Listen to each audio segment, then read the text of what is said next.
I on ponavlja, Hrvatska je samo radila svoj posao, sve ono što radi već više decenija.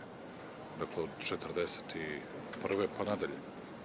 Ništa se tu promenilo nije. Dakle, kako vam je pala NDH na pamet?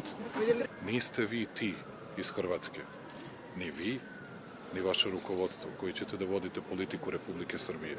Politiku Srbije vodit će građani Srbije. Besprizorne reakcije sa strane Srbije, naročito medija. Dakle, ja sam sad u zadnja 3 mjeseca glavni ustaša očito u Srbiji. Sad smo prešli iz tabloida u ove malo, pod navodnicima, ozbiljnije medije. Međutim, drugo, svu naftu koju Srbija treba, a želi je dovesti u Srbiju putem Jadranskog naftovoda koja će doći na Krk, može, osim Ruske. Vučića ili od Brnebić ili od njihovih trbuhozboraca, tabloida. Ja sam prvi put doživio ove godine da sam ja baš glavni ustaša u Hrvatskoj, da je ova najustaškija vlada u Hrvatskoj. To naravno